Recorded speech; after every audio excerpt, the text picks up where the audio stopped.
마태 251번째 시간입니다. 마태복음 251번째 시간. 마태 11장 30절입니다. 마태 11장 마지막 부분인데, 마태 11장 30절, 내 멍에는 쉽고 내 짐은 가볍다라고 하는 그런 제목인데요. 자, 우리 같이 11장 30절 한 절만 같이 봉독하도록 하겠습니다. 이는 내 멍에는 쉽고 내 짐은 가벼움이라 하시니라. 아멘. 오늘 이제 드디어 이제 마태복음 11장의 마지막 시간입니다. 그래서 마지막 이제 그 분해를 보면 11장은 다섯 단락으로 이렇게 나뉘어져 있다라고 그랬습니다. 그래서 마지막 다섯 번째 예수님의 초청에 의해서 또 다섯 가지의 내용이 분류가 되어 있고요. 초대하시는 이는 예수님, 초대받는 이는 누구다? 수고하고 무거운 짐진 자들이다. 목적은 뭘까요? 쉬게 하려고. 그리고 그 초대에 우리가 어떻게 대응할 것인가 해야 할 일은 온유와 겸손의 예수님을 배워야 한다라고 하는 것이죠. 그러면 그 초대에서 이제 결과가 뭐냐? 초대했다면 결과가 뭐냐라고 하는 거죠. 나타나는 일은 멍에는 쉽고 짐은 가볍다라고 하는 것이죠. 멍에는 쉽고 짐은 가볍다. 두 가지입니다. 자, 멍에는 쉽고 짐은 가볍다라는 것이죠. 이는 원어의 뜻으로 멍에는 멍에인데 쉽다라는 말은 즐겁다라는 거예요. 그래서 멍에는 멍에인데 즐거운 멍에고 짐은 짐인데 무겁지도 어렵지도 않고 오히려 가볍기도 하려니와 쉬운 짐이다 라는 그런 의미입니다. 도대체 이 말이 무슨 뜻인지를 한번 생각해 보도록 하자라는 게 오늘 말씀의 주 골자가 되겠죠. 자, 앞으로 앞에서 아주 잠깐 언급드렸습니다. 어버이의 마음, 자기 자녀들의 아픔을 대신해주고 싶기만 하다고 하는 그런 말씀, 그런 심성이다라고 하는 것 잘 아시겠죠. 그런데 그런 마음을 가진 부모님 중에 억지로 그렇게 자기의 자녀들의 아픔이나 잘못을 대신하면서 억지로 힘들어하면서 투덜대면서 대신하는 부모가 있을까요? 아마 없지 않겠느냐 이 말이죠. 자녀들이 힘들고 어렵다라고 했을 때 그것을 대신 당하고 싶다, 대신해주고 싶다라는 그 부모의 마음 너무나도 잘 알죠. 그런데 그렇게 대신하면서 자녀들을 대신하면서 억지로 하는 힘들어하면서 또는 투덜거리면서 대신하는 마음이 그런 부모가 있을까? 없다 이 말입니다. 없습니다. 그 부모는 절대로 자기 자녀들의 아픔이나 잘못이나 죄를 대신하여 죄값을 치른다고 할지라도 결코 허리만큼도 힘들어하지 않습니다. 오히려 그렇게 자신의 육신과 마음에 다닥치고 있는 고통일지라도 너무도 기뻐하지 않는가 이 말. 너무도 기뻐한다. 즐거워하면서 그렇게 그 일을 감당한다라고 하는 것이죠. 왜 즐겁다고 할 수 있을까? 자기의 자녀가 당하는 고통이 사라져 없어졌기 때문이 아니겠느냐 이 말이죠. 왜 부모는 그렇게 자녀들을 대신해서 힘들어하면서도 즐겁다고 할 수 있느냐? 자녀들에게 당할 고통이 없어졌기 때문이다. 내가 대신 다 짊어졌기 때문이다. 그래서 나는 힘들어도 우리 자녀들은 꽃길만 걷기를 원한다라는 이런 말을 굉장히 많이 하죠. 내 아들이 내 딸이 조금이라도 더 힘들어하지 않았으면 하는 간절한 마음이죠. 내 아들이나 내 딸이 조금이나마 고통을 받지 않았으면 하는 마음이 부모의 마음이기 때문이죠. 자, 이때 그 부모가 감당하고 있는 죄값은 얼마나 힘들었을까? 그러나 아마 그 부모는 힘들다는 느낌보다는 오히려 자기 자녀의 평안함으로 인해서 즐거워할 것입니다. 더 기뻐할 수 있는 마음일 것입니다. 그러한 상황, 그러한 마음이 진실로 오늘 주님께서 언급하신 멍에는 쉽다라고 하신 말씀의 그 의미이더라라고 하는 것이죠. 곧 즐거운 마음으로 능히 그 어떤 어려움이나 고통일지라도 견뎌낼 수 있고 더욱이 이겨낼 수 있는 그런 정도, 그것이 바로 오늘 예수님께서 초대하셨고 그 초대에 초대하셨던 마음, 그 마음을 그 초대에 응한 모든 성도들도 더불어 나눠 가질 수 있는 그런 내용이 오늘 11장 마태복음 11장 내용입니다. 그래서 이런 내용을 우리가 기준으로 해서 먼저 멍해란 무엇이냐? 원죄라고 말할 수 있습니다. 멍해는 쉽다라는 의미가 무엇인 줄 이해했으면 이제 멍해가 뭐냐라고 하는 것이죠. 멍해는 원죄다. 모든 인간에게는 원죄가 있을 뿐이고 이 원죄에서 벗어날 수 있는 인간은 결코 단 한 사람도 없습니다. 그래서 유대인이나 헬라인이나 유대인은 뭐요? 하나님의 말씀으로 살아가는 신앙인이나 헬라인은 불신앙인, 이방인이나 다 한 가지로 죄 아래에 있다라고 하는 것이죠. 그래서 의인은 없나니 하나도 없다라고 로마서 3장 10절에는 이야기하고 있습니다. 더기 원죄는 온 세상에 인간으로 태어난 사람이라면 결코 그 자신이 직접 지은 죄가 아닙니다. 원죄는 뭐요? 자기가 지은 죄가 아니에요. 예. 그런데 자기가 지은 죄가 아닌데도 불구하고 자기에게 죄가 있다라고 그러는 거죠. 다시 말하면 오직 인류 중에서 가장 첫사람 아담이 지은 죄를 가장 죄의 근본이다, 근원이다라고 하는 것이죠. 이것을 그래서 뭐라고 그런다? 원죄라고 그런다. 그렇다고 한다면 나와는 전혀 상관도 없는 죄인데 어찌 온 인류를 다 죄인이라고 싸잡아 도매금으로 넘겨버리는 우습지도 않는 우스꽝스러운 누명, 죄명을 씌우더라 이 말이냐. 난 내 죄도 아닌데 왜 내가 그 죄값을 담당해야 됐느냐라고 하는 것이죠. 늘 말씀을 드렸습니다. 바로 대표설인데, 자, 그런데 인간으로 태어난 이상 인간은 모조리 단 한 사람도 예외 없이 다 이 원죄를 가지고 태어납니다. 절대로 원죄와 상관없는 출생은 없다라는 이 말입니다. 이를 우리는 유전죄라고도 하고요. 또 곧 아버지의 죄가 아들에게도 이어진다라는 뜻입니다. 우리가 요즘에는 아버지의 그 유전인자라고 이렇게 말하는데, 유전인자가 아들에게도 전해진다. 자식에게 전해진다. 이렇게 생각하면 조금 이해가 될 겁니다. 좀 다른 의미이긴 하지만 그게 바로 뭐다? 유전이다. 죄가 유전됐다라고 해서 유전죄다라고 신학에서는 이름을 붙여 있습니다. 이를 잘 이해할 수 있는 말로 그래서 저는 늘 대표설이다라고 이렇게 말합니다. 너무나도 잘 아시는 것 다시 한번. 곧 아버지가 국가와 의료보험 계약을 하면 아내와 자녀들 모두가 다 그 의료보험의 혜택을 받습니다. 계약의 당사자인 아빠만 혜택을 보는 것이 아님을 너무나도 잘 아실 것입니다. 더욱 아직은 세상에 존재가 없는 훗날에 태어날 먼 훗날에 태어날 아이까지도 이 계약의 범위 안에 들어있다는 것을 이해할 수 있다면 바로 아담의 범죄가 인류를 대표한 죄라고 할 수 있고 그래서 모든 그 아담의 생육법 엄마 아빠가 있어서 아들이 태어나고 딸이 태어나고 또 결혼해서 엄마 아빠가 되고 이런 것이죠. 생육법입니다. 이러한 생육법을 통해 태어난 모든 인류는 전체가 다 죄인일 뿐이다라는 이 말입니다. 잘 이해가 되셨으면 좋겠습니다. 늘 말씀드리니까 이해가 되겠죠. 그래서 이런 의미로 인해서 인간으로 태어난 존재라면 결코 이 원죄에서 자유로운 존재가 없을 뿐이라고 했던 말을 이해될 수 있을 것이라고 믿어봅니다. 곧 인간이라면 모두 이 원죄를 벗을 수가 없고 벗겨낼 수도 없기 때문에 이 원죄의 죄값을 감당해야만 하는 힘든 삶, 곧 영원한 멸망으로 휩쓸릴 수밖에 없고 가장 힘들고 어렵고 두렵고 고통스러운 삶이 바로 인간의 삶이라는 점에서 이 죄의 우리는 인간은 죄의 종이다. 가장 흉악한 삶을 살아갈 수밖에 없다라고 말하는 것입니다. 이런 인류요. 그런 인생에서 구원해 주시기 위해 주님이 이렇게 초청장을 보내주신 것입니다. 이 원죄에서 구원받을 것인데 그렇게 구원을 받으면 원죄가 이전에는 두렵고 무서우며 힘들고 고통스러웠는데 구원받은 이후에는 쉬워진다는 것입니다. 죽음과 멸망의 흉악함이 더는 힘들지도 않고 두렵지도 않고 무섭지도 않다라는 것입니다. 그래서 예수님이 세상에 오신 목적을 히브리서 2장 15절에서는 이렇게 이야기합니다. 죽기를 무서워함으로 일생에 매여 종노릇하는 모든 자들을 해방시켜 주려고 놓아주려고 예수님이 오셨다. 그래서 십자가에 죽으셨다라고 하는 겁니다. 더욱이 이렇듯 온유한 자가 된다면 이제 나는 온유하고 겸손하다라고 했을 때 온유한 자가 된다면 참으로 그 자신은 이 세상과 세상 법칙을 쉬이 이겨낼 수 있을 것입니다.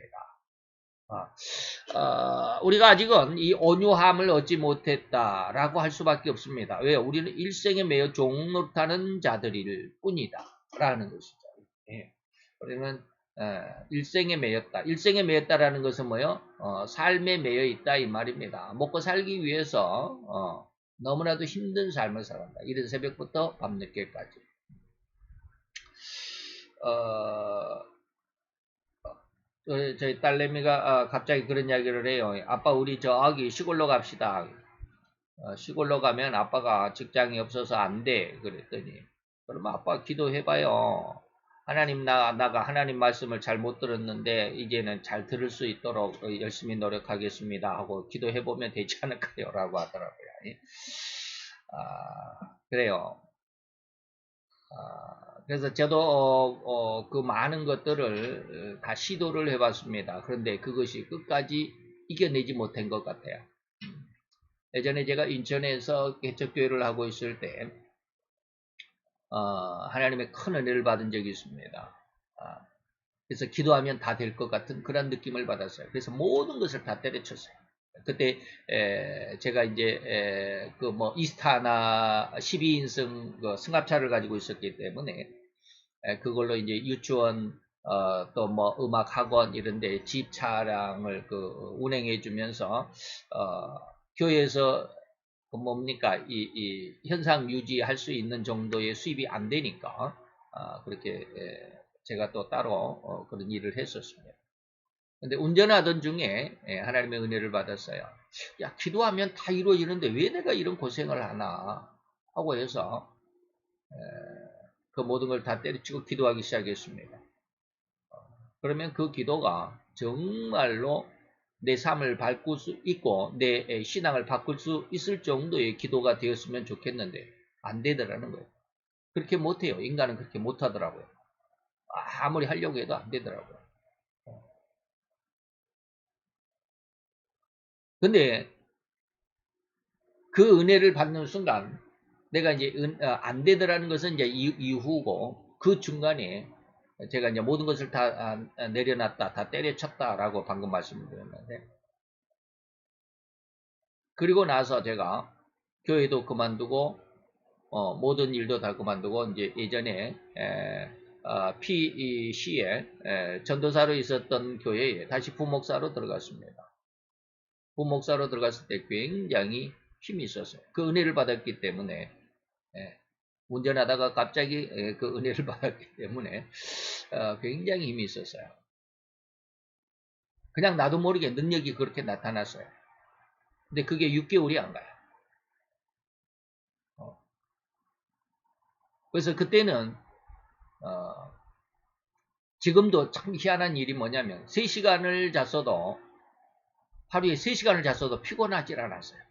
목사님이 이제 담임 목사님이 설교할 때 눈 하나 깜빡거리지 않을 정도로 뭐 깜빡거리지 않았다면 좀 이상하지만 졸지 않을 정도로 3시간을 잤어도 2시간을 자도 아니 날밤을 새도 졸리지가 않았어요.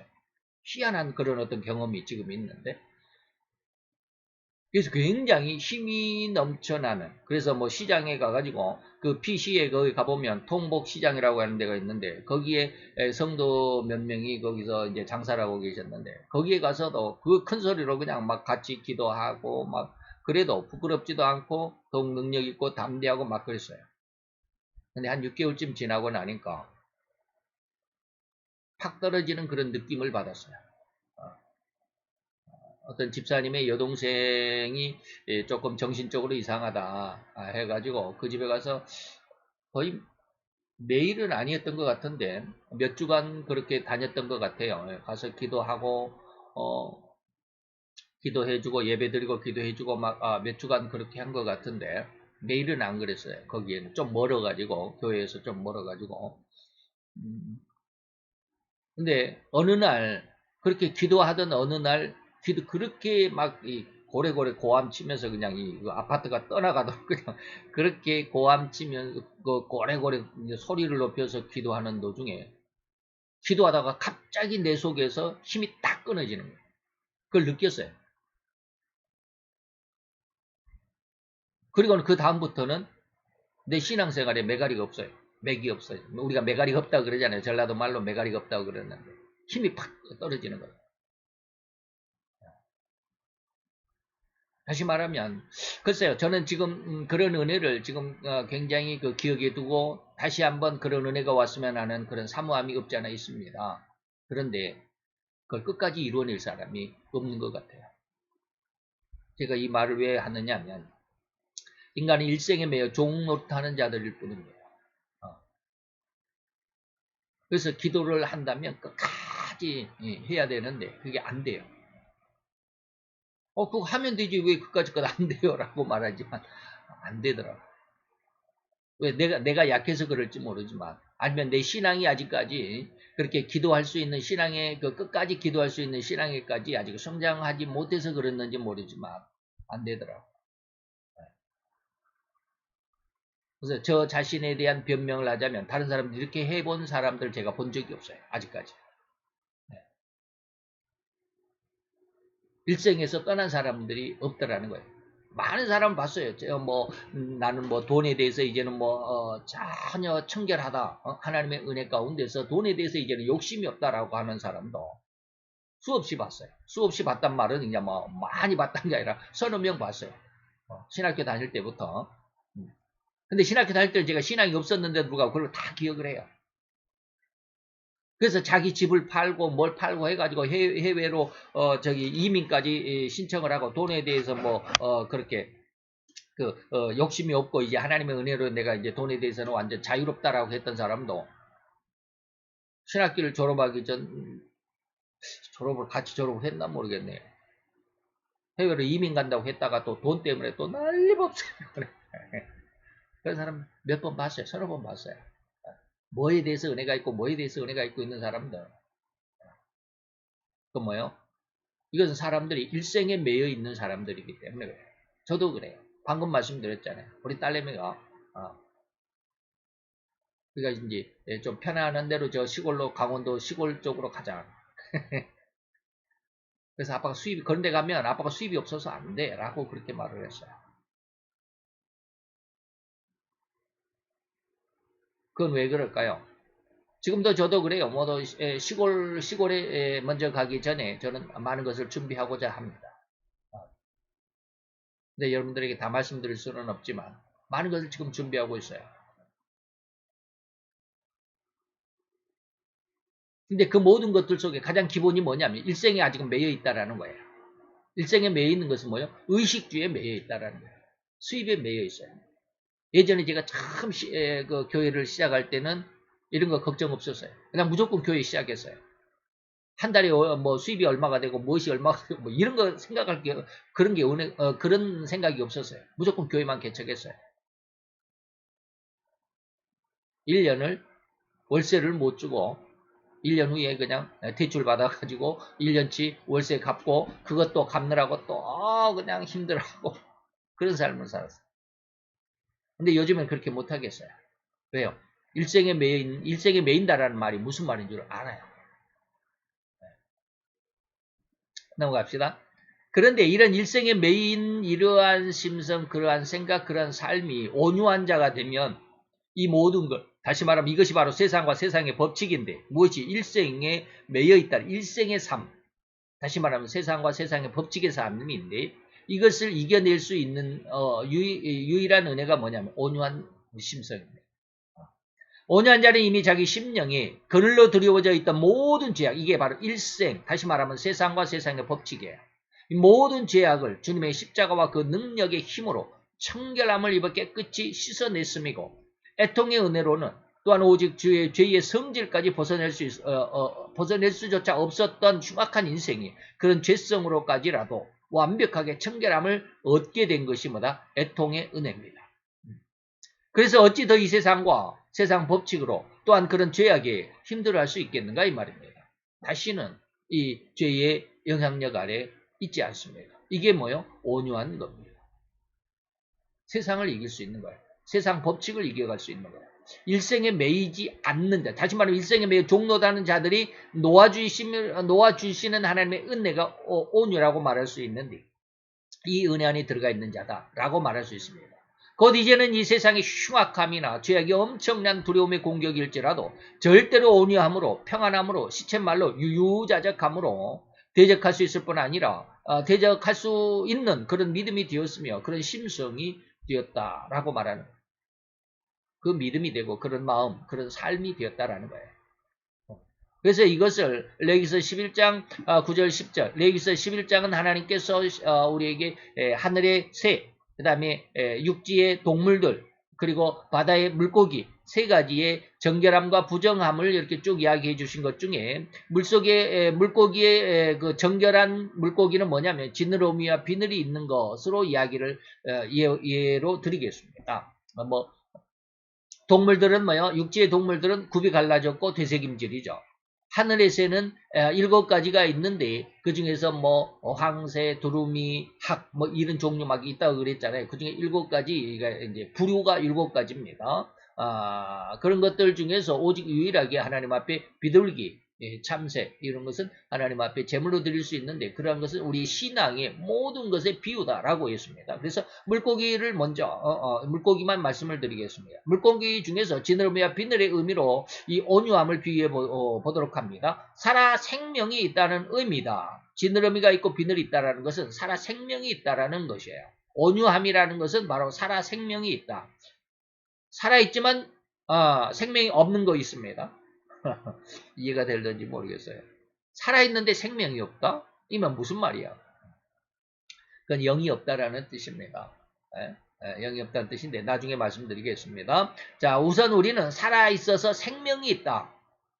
생명이나 살아있는 것이나 똑같지 않습니까? 라고 이렇게 반문하지 마세요. 제가 지금 두 가지로 이걸 본관에서 말씀을 드리는 겁니다. 방금 내가 살아있으면서도 생명이 없는 게 있다라고 말씀을 드렸는데 이제 나중에 차차 말씀드리겠습니다. 살아있으면서 생명이 있다라는 의미가 이것이 바로 지느러미와 비늘인데 자기의 갈 길과 다시 말하면 세상의 파도죠. 세파의 짠맛에 현혹되지 않고 자신을 지킬 수 있는 신앙, 그러한 삶이라고 할 수 있습니다.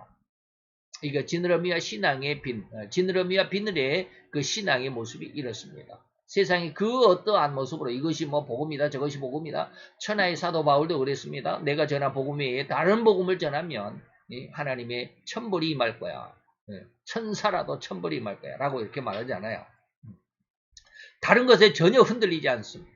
이러한 삶이 지느러미와 비늘의 삶입니다. 그 지느러미와 비늘은 이 세상에 가장 흉악하고 가장 힘들고 가장 어려운 일이 다닥칠 때 능히 웃음으로 이를 대적함으로 이겨낼 수가 있고 유유자적하여 쉽게 이겨내는 이러한 습성이라고 말할 수 있습니다. 이와는 반대로 죽은 물고기, 살아있지만 생명이 없는 물고기 이건데 여기서는 그냥 죽은 물고기, 이것은 죽어있는 물고기입니다. 이해하기 쉽게 흐르는 물이나 그 세파에 이리저리 흔들리고 휩쓸릴 수밖에 없습니다. 이것을 유다서에서는 이단과 정통의 신앙을 가장 명확하게 알려주는 책이 유다서인데 25절밖에 안 되는 아주 짧은 성경임에도 불구하고 이단들의 신앙 속에서 물 없는 구름이다 라고 이렇게 말하고 있습니다. 물이 없는 구름이다. 바람에 흔들리죠. 이리저리. 물이 없으니까 구름이 아무데나 뭐 바람이 부는 대로 이리 밀리고 저리 밀린다 이 말이에요. 이게 바로 세파에 흔들리는, 이 사람이 이렇게 말하면 이리 가고 저 사람이 저렇게 말하면 저리 가고 여기 세미나가 좋은지 저기 세미나가 좋은지 여기 갔다 저기 갔다 이러한 일들이 너무 많습니다. 그래서 제가 이제 늘 저희 친구 목사님에게 늘 이야기하는데 엉덩이 좀 무겁게 한 군데에 앉아서 꼭 성경 공부 좀 해라 라고 이렇게 자주 말씀드렸다라는 말을 예전에 많이 가끔 했습니다. 세파에 여기 가서 이 세미나 가서 저기 가서 저 세미나 가고 그러지 않습니다. 그렇게 해서는 안 되죠. 그래서 이리저리 흔들리고 이리저리 휩쓸릴 수밖에 없으니 그 세상에 힘들고 어렵고 감당하기 어려운 일이 다닥칠지라면 칠라치면 거기에 그런 일을 만나면 참으로 힘들어할 수밖에 없고 불평과 불만에 휩싸여서 절대로 세상의 흉악함에 밀려갈 수밖에 없는 이러한 심성, 그런 신앙, 이것이 바로 죽은 물고기의 모습입니다. 이런 습성이, 이런 믿음이 참으로 죄에서 해방된 심성이며 다시 말하면 이 온유한 지느러미와 비늘이 있는 이러한 신앙, 이러한 믿음이 참으로 죄에서 해방된 심성이고 오로지 하나님의 은혜로 청결함을 얻은 성도의 삶이라고 할 수 있겠습니다. 짐이라는 말을 다시 한번 생각해 봅니다. 또 다른 말로 내 멍에는 쉽다라는 말, 그 다음에 내 짐은 가볍다라고 하는 말이었죠. 내 짐은 가볍다. 그래서 멍에는 쉽다라는 말을 지금 말씀을 드렸고요. 자, 이제 짐이라는 것은 뭡니까? 자범죄입니다. 멍에는 원죄인데 심은 자범죄다라고 하는 것입니다. 자범죄. 인간이 생명으로 살아가는 육신의 삶 동안이 다닥치는 모든 일, 사건, 사고들까지 절대로 호리만큼 일지라도 아주 작은 것일지라도 이 세상의 일을 제외하지 않는다라는 겁니다. 내 삶의 일거수일투족이 다 여기에 뭐가 들어있어요? 자범죄에 해당됩니다. 내가 숨 쉬는 것 하나까지. 예. 우리 인간의 심성과 육신을 힘들게 하고 괴롭게 하는 너무나도 작은 시시콜콜한 아주 작은 일들까지 모두를 통틀어서 무거운 짐이라고 규정해도 될 것입니다. 자범죄입니다. 곧 인간은 이러한 자잘한 삶의 짐에서 결코 한시라도 자유로울 수가 없습니다. 항상 한시도 평안할 날이 있을 수가 없다는 말입니다. 그것은 절대로 육신의 삶 속에서 일어나는 모든 크고 작은 일이고 사건으로 인한 결말을 우리는 감당해야만 하기 때문에 그러죠. 시체 말로 말하면 세상 말로 하면 운명이라고도 할 수 있어. 그러나 우리는 운명론에 빠져서는 안 됩니다. 나는 뭐 하나님 앞에 버림받은 자야 라고 생각을 하면 운명론에 빠져버리죠. 나는 예수 믿어도 상관이 없네, 소용이 없네 이런 거죠. 어젯밤에 또 우리 딸내미가 갑자기 그러더라고요. 자기는 지금 안경학과에 3년짜리를 나왔는데 4년을 마쳐야 되겠다. 1년을 더 해야 되겠다. 그런데 여기 수원에 그 전문학교가 있어요. 그 뭡니까? 아니. 여기 장안구에 있는데 아이고 무슨 전문학교지? 그 얼른 이름이 생각이 안 나네. 아주 그 전문학교 중에서 아주 유명한 아주 쉽게 말하면 뭐 실력이 있는 그런 학교 있습니다. 동남보건대인가? 동남보건전문대인가 있어요. 수원역 옆에. 거기에는 4년제예요.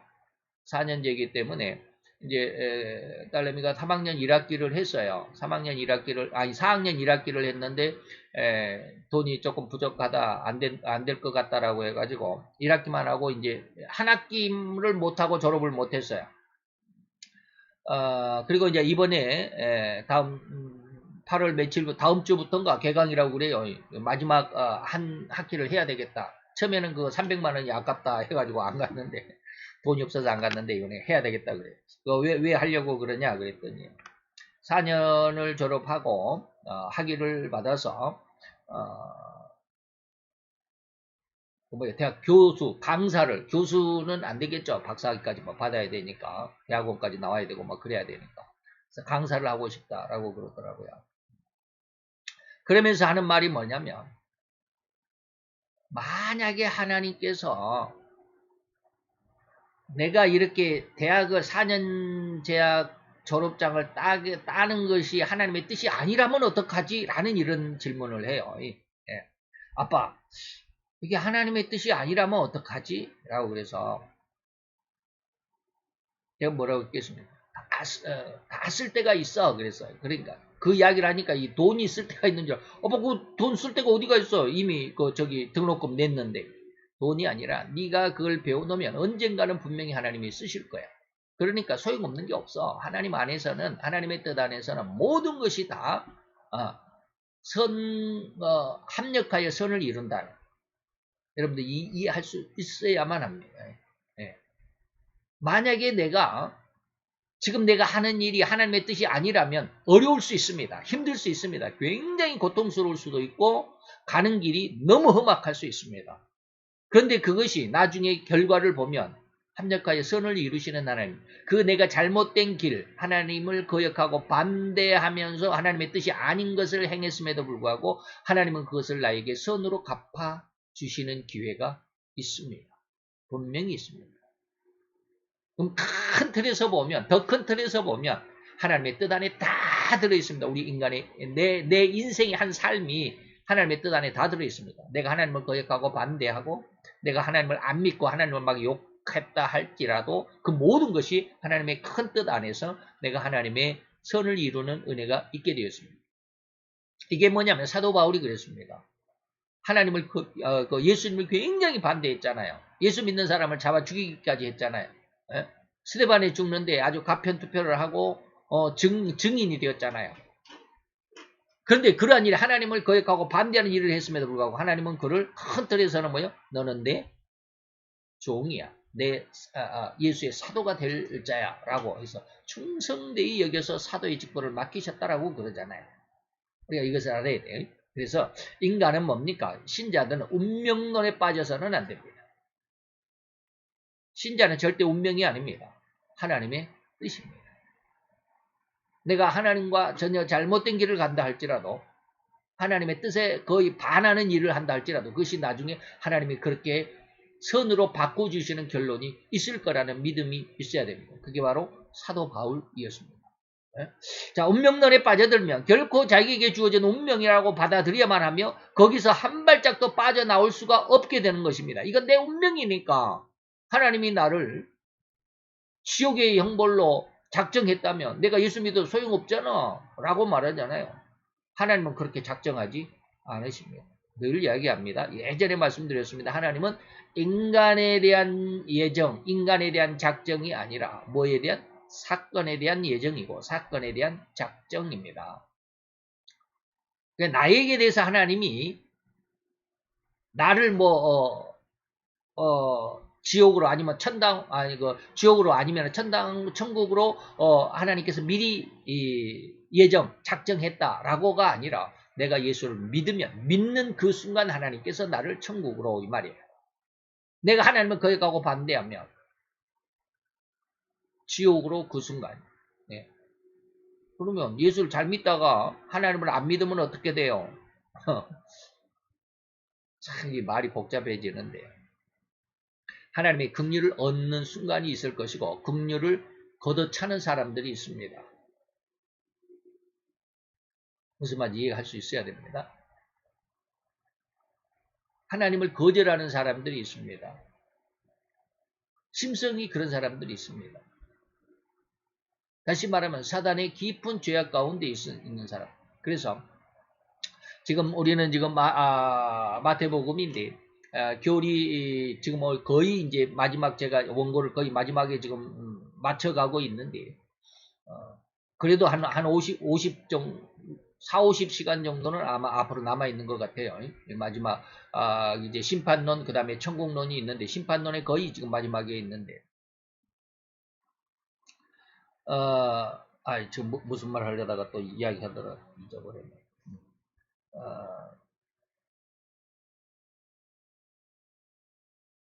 심판론, 무슨 말 하려다가, 지금 제가 원고를 쓰고 있는 것이 바로 그런 건데,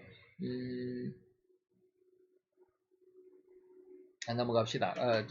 교리 강의할 때 말씀드리겠습니다. 어쨌든 하나님께서는 내게 있어서 하나님께서 마지막 심판하실 때 악인들의 최후 상태가 뭐냐면 하나님께서 어디로 보낸다?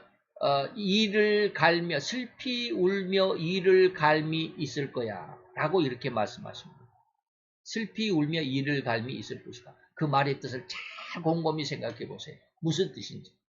그들은 하나님의 처벌을 받아도 회개가 없다라는 뜻입니다. 하나님을 거절한다는 뜻이에요. 그런 지옥 가서도 이를 갈며 슬피 울 수밖에 없는 그런 상황이에요. 그러나 마음이 이제 하나님 앞에 마음이 조금 믿음으로 열려 있는 사람들 하나님의 징계 속에서 회개합니다. 그게 바로 애통입니다. 잘 이해하실 수 있기를 바랍니다. 자, 내 운명이니까 라고 하면서 운명론에 빠져들어 버리면 하나님을 거절하고 반대하는 그런 길로 빠져버립니다. 영혼은 멸망이다 이 말입니다. 그러나 우리는 이 운명이 아닙니다. 하나님의 섭리입니다.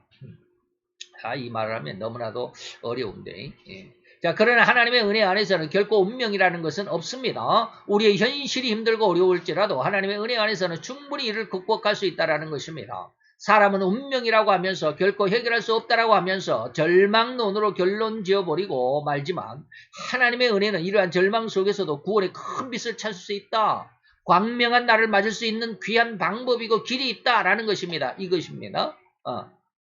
하나님을 거절하지 않아야만 우리 심성 속에 사탄의 유혹의 인이 있어버리면 아무리 하나님께서 징계하고 야단치고 호통을 쳐도 거기에 대해서 회개가 없습니다. 영원한 지옥의 형벌에 떨어져서까지 슬피 울면서도 이를 부득부득 갈면서 하나님을 원망하고 저주합니다. 그 심성이 그렇게 되어버렸습니다. 그러나 우리의 신앙들은 뭡니까? 아무리 이러한 절망 속에서조차도 구원의 큰 빛을 찾을 수 있다라는 믿음, 광명한 날을 맞을 수 있다라고 하는 귀한 방법이고 길이 있다라는 것을 우리는 믿는 것입니다. 이게 바로 하나님의 작정 속에 있는 사람들의 믿음 심성입니다. 자, 이런 의미가 바로 여기 있습니다. 비록 아담으로 인해서 온 인류에게 전가된, 유전된 이 말이죠. 이 원죄의 무서운 결말로 인해서 죄악의 삶을 살아가는 온 인류, 단 한 사람도 예외 없이 스스로가 짊어져야만 하는 삶 속에서 힘들고 고통스러운 짐을 절대로 예수님께서 십자가로 대속하셨다라고 하는. 그래서 우리는 180도로 완전하게 우리의 삶이 뒤바뀌었습니다. 영원한 생명과 영원한 축복과 영원한 나라인 천국의 일원으로 변화되었다라는 것이 아니겠는가 이 말입니다. 이게 바로 하나님의 은혜이죠. 자, 이러한 내막, 이러한 하나님의 은혜와 진리를 분명하게 알고 절대적인 믿음으로 나아간다면 실로 이러한 흉악한 세상과 세상 법칙의 고통과 역경과 환난은 너무나도 작은 것으로 여겨질 수밖에 없다는 것입니다. 예수님께 주어진 십자가의 엄청난 고통 역시도 이러한 은혜의 내용이 깃들어 있는 것입니다. 앞에서 어머니가 자녀들의 잘못을 대신 감당하는 모습을 언급해 드렸듯이 예수님의 십자가에 주어진 이 엄청난 고통은 뭐예요? 우리의 질고를 지고 우리의 아픔을 지고 우리의 어마어마한 죄악을 짊어진 예수님의 십자가의 고난이었다라고 하는 것입니다. 예수님은 우리 인간들의 영원한 멸망과 지옥의 형벌을 대신하여 감당하시는데 비록 십자가의 고통이 엄청난 것일 수 있으나 자기의 손과 발과 옆구리에 못이 박히고 창이 박힐지라도 그로 인해서 온 인류가 구원의 큰 은혜로 더 씌워진다는 것을 아셨기 때문에 능히 그 십자가의 고통을 참을 수 있었던 것이다 라는 말입니다. 그래서 그러한 원죄로 인해서 영원한 멸망과 죽음에까지라도 또한 인간 스스로는 절대로 이 흉악한 세상의 삶의 굴레, 즉 스스로가 죄악의 삶에 휩쓸려서 살아갈 수밖에 없는 흉악한 일생의 메인 이 말이죠. 흉악한 죄라 할지라도 넉넉히 가볍게 여길 수 있다라는 의미가 바로 내 짐은 가볍다. 이 은혜를 받아야 된다라는 것입니다. 이런 내용을 보고 알 수 있는 것은 주님을 믿고 따랐다고 해서 꼭 짐도 없고 멍에도 없는 그런 인생, 그 순풍에 돛을 단 돛담배와 같은 삶이 아니라는 것, 짐도 있고 멍에도 있다라는 것을 절대로 간과해서는 안 되는 것입니다. 자, 그래서 내 짐은 쉽고 내 멍에는 가볍고 내 짐은 쉽다라고 말하는 그 말씀이 전혀 없이 해주겠다라고 하는 말이 아니라는 것입니다. 짐도 있습니다. 멍에도 있습니다. 그러나 그것은 쉽고 가볍게 된다라는 것입니다. 우리는 같은 시대를 살아가는 사람 중에서 혹자들은 예수를 믿으면 감기도 안 걸려야 한다라고 생각하는 이런 사람이 상당히 많습니다. 부인할 수 없는 사실임을 인정할 수 있을 것입니다. 그래서 예수를 믿으면 무슨 일이든 잘 돼야만 하고 절대로 실패나 좌절은 없어야만 한다고 생각하는 것입니다. 그러나 그렇지 않습니다.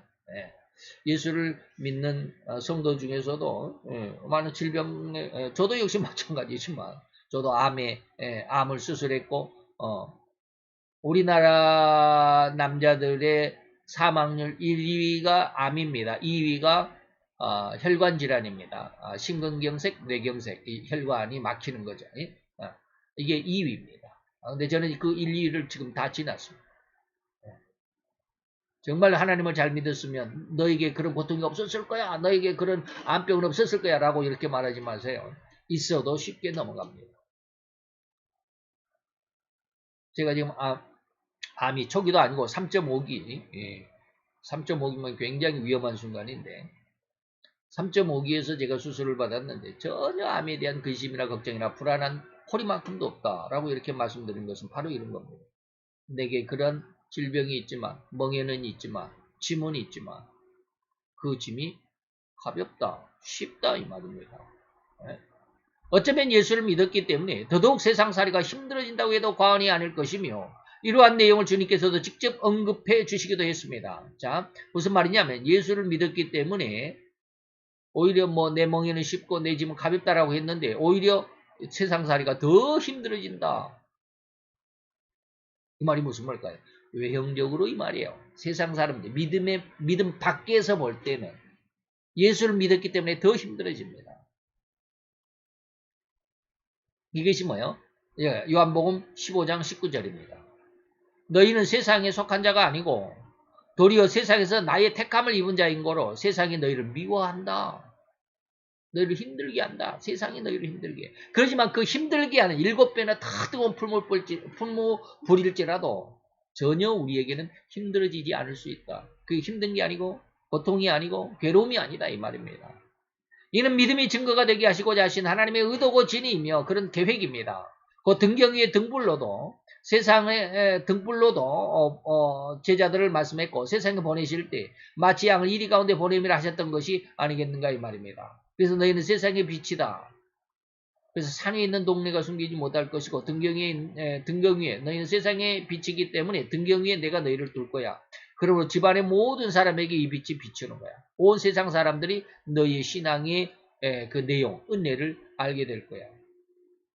마태 10장 16절. 보라 내가 너희를 양을 이리 가운데 보낸 것 같다. 라고 말하는 것이죠.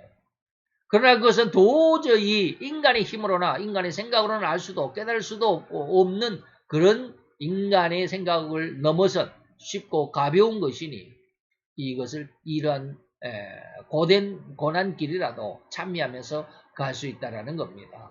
이러한 짐과 멍에를 죄에 물들어버린 죄인들은 오로지 자기 지기를 싫어하고 무서워하는 것입니다. 짐을 지기 싫어하고 이 멍에를 지기를 싫어하고 무서워하는 것입니다. 그러면 이런 멍에와 짐은 어디서 찾아야 되는 것인가? 꼭 전도사가 되고 목사가 되어야만 한다라는 되어야 멍에와 짐을 지는 것인가? 아니죠. 예. 자기를 부인하고 자기 십자가를 지고 나를 쫓아요. 모든 성도에게 말이에요. 그것은 결코 아닙니다. 우리들의 모든 행동이 하나하나가 궁극적으로 하나님을 위하여 행하여 한다라는 것이고 복음을 위해서 진리를 위해서 예수를 위해서 멍에와 짐을 함께 할 때 비로소 이 멍에는 이 짐은 가볍고 쉬운 것이 될 것이다 라고 하는 것입니다. 자, 오늘로서 이제 우리는 11장 전체 말씀을 마칩니다. 그래서 세리요한의 질문을 통해서 주님의 자신이 진정한 왕이고 그리고 그 왕의 초대에 대해서 응답할 자의 모습을 이렇게 말씀해 주고 있었습니다. 오늘 우리는 짐은 쉽고 멍에는 가볍다라고 하는 그 말씀을 잘 한번 이해를 해 보셨으면 그리고 이해가 잘 되셨으면 좋겠습니다. 기도합시다. 할렐루야 주님 오늘도 여호와의 귀한 사랑과 그 크신 왕총을 주께 감사를 드리나이다. 주의 영광 앞에 있는 하나님의 귀한 자녀들 아버님의 은혜와 은총 가운데 보호하심을 받는 하나님의 귀한 은혜의 천국의 백성들 하나님 저들을 불쌍히 여기시고 은혜를 더욱더 큰 은혜를 도와여 주셔서 저들로 인하여 세상 속에 멍에는 쉽고 짐은 가벼운 것임을 믿고 깨달을 수 있고 실현적으로 현실적으로 이 일을 이러한 삶을 살아갈 수 있는 일생에 매여 종노타는 모든 자들이지만 여기에서 하나님 우리를 해방시켜 주시길 원하셨고 자유케 하여 주시길 원하셨사오니 그 은혜가 우리에게도 풍성하게 임하게 하여 주옵소서. 예수 그리스도 이름으로 감사와 기도드려 싸움나이다. 아멘.